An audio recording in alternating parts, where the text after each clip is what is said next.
मनुष्य अपने जीवन काल में सुख दुख का, शांति का, वैभव का, आनंद का, संघर्ष का अनुभव करते हुए, पुत्र पौत्रों के सुख का अनुभव करते हुए, अपने पत्नी परिवार के सदस्यों के साथ, मित्रों के साथ सुख दुख का अनुभव करते हुए जब 60 वर्ष की आयु को पार कर जाता है तो उसके जीवन में सिर्फ एक ही प्रश्न आता है कि मेरी मृत्यु किन परिस्थितियों में होगी, कैसे होगी, सुखद मृत्यु होगी या दुखद मृत्यु होगी।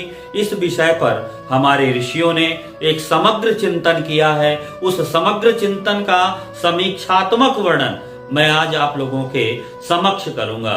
सर्वप्रथम माता भगवती को प्रणाम करते हुए, परम पूज्य गुरुदेव को प्रणाम करते हुए आज मैं अपनी वार्ता का प्रारंभ कर रहा हूं। देखिए, मृत्यु जीवन का अंतिम, अटल, शाश्वत सत्य है। मृत्यु से, इस जीवन से व्यक्ति इस देह जब जीर्ण शीर्ण हो जाती है, व्यक्ति वृद्धावस्था को प्राप्त कर जाता है तो जीवात्मा, जो आत्मा होती है, इस शरीर को छोड़ देती है और दूसरे शरीर को धारण करने के लिए, दूसरे जीवन चक्र में जाने के लिए प्रयास करती है। तो सर्वप्रथम हमको यह जानना है कि मृत्यु की स्थिति, हमारे ऋषियों ने कहा कि 12 भाव मोक्ष का होता है, मृत्यु का होता है, विदेश का होता है, पागल खाने का होता है, जेल का होता है, हॉस्पिटल का होता है, जादू के करतब का होता है, निद्रा का होता है, भोग का होता है और साथ में ये संन्यास, अध्यात्म भी देने वाला होता है, क्योंकि मोक्ष त्रिकोण का अंतिम भाव ये होता है। तो 12 भाव का स्वामी बताता है कि आपकी मृत्यु कैसी होगी, सुखद होगी या दुखद होगी। यदि 12 भाव का, मित्रों आपको नोट करना है, यहाँ पर आपको बिल्कुल मैं प्रैक्टिकल अनुभव कराऊंगा और प्रैक्टिकल कुंडली पर इसको लगा करके आपको दिखाऊंगा। आपको केवल स्पष्ट रूप से पहले नियम समझिए कि यदि 12 भाव का स्वामी सौम्य ग्रह के साथ बैठा हो, शुभ ग्रह के साथ बैठा हो, केंद्र त्रिकोण में बैठा हो, ऐसे जातक की जो मृत्यु होती है वो सुखद होती है। उसे मृत्यु के समय उसे कई नाना प्रकार की शारीरिक विकृतियों का सामना, कष्टों का सामना नहीं करना पड़ता। यदि 12 भाव का स्वामी पूरक ग्रह के साथ बैठा है, पीड़ित है, शत्रु कर्तरी में बैठा है, तो समझ लीजिए कि जीवन में मृत्यु के समय बहुत कष्ट मिलेगा।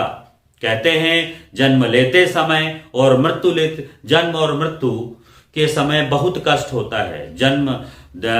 जन्म लेने का केवल एक ही कारण होता है और मृत्यु के 1000 कारण होते हैं।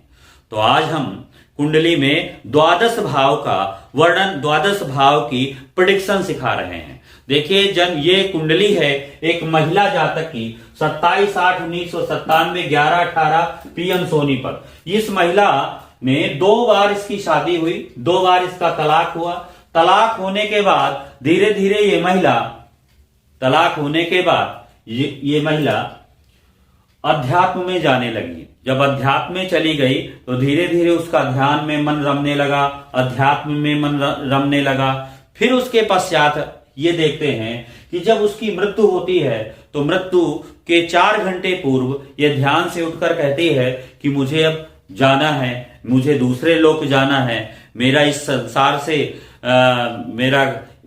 संसार से मेरी सांसें खत्म हो जाएंगी, आज मेरी मृत्यु हो जाएगी। 4 घंटे बाद वो थोड़ी देर में लेट जाती है और थोड़ी सी तबीयत खराब होती है और पता नहीं चलता कब प्राण पखेरु हो जाते हैं। तो इस कुंडली में 12 भाव का स्वामी जो है वो बुध है। बुध देखिए गुरु शुक्र के साथ बैठा है।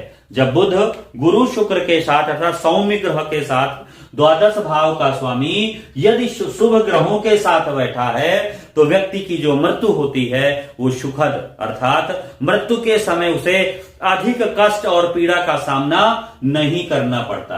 अब इस कुंडली पर देखिए, दूसरी चीज देखिए, सप्तमेश मंगल है, सूर्य के साथ बैठा है। सप्तमेश पर केतु का प्रभाव है।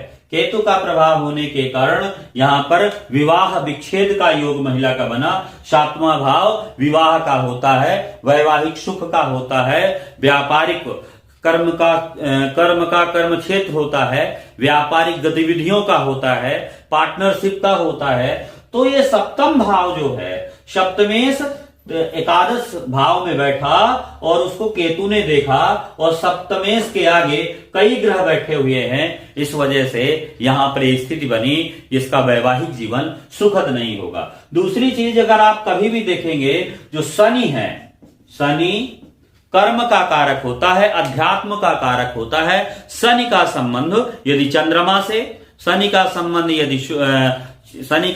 यदि चंद्रमा से बन जाता है, शनि का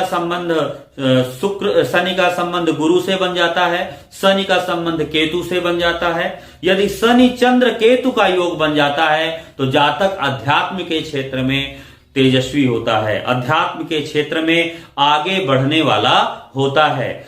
यदि मोक्ष त्रिकोण पर शुभ ग्रह बैठे हों तो भी व्यक्ति अध्यात्म की तरफ जाने वाला होता है। 4, 8, 12 भाव में गुरु शुक्र की गुरु की उपस्थिति होती है, केतु की उपस्थिति होती है, यह व्यक्ति को अध्यात्म के क्षेत्र में ले जाती है। इस कुंडली में देखेंगे कि जो शुक्र है, शुक्र को देखिए, इस कुंडली में शुक्र द्वादश भाव पर, गुरु द्वादश भाव पर, बुध द्वादश भाव पर, चंद्रमा द्वादश भाव पर। चंद्रमा देखिए मन का कारक होता है, मन पर क्या कितने शुभ ग्रहों का, गुरु का और शुक्र का प्रभाव है।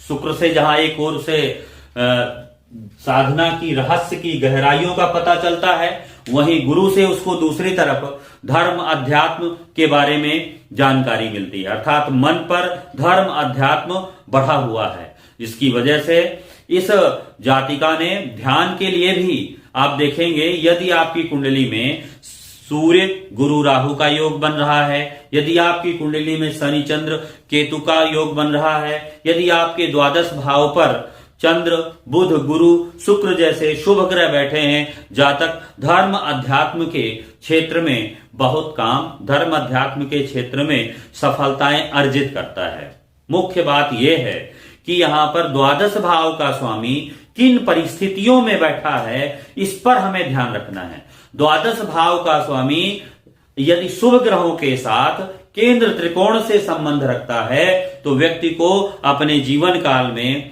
व्यक्ति को मृत्यु के समय अधिक कष्ट नहीं होता है। धीरे धीरे ऐसा व्यक्ति धर्म अध्यात्म के क्षेत्र में अग्रसर हो जाता है, तीर्थाटन करता है, बड़े बड़े भंडारे कराता है, सेवा करता है, संतों की सेवा करता है और गरीबों और सहायों की सेवा करता है, समाज के उन्नयन में बढ़ चढ़ करके हिस्सा लेता है।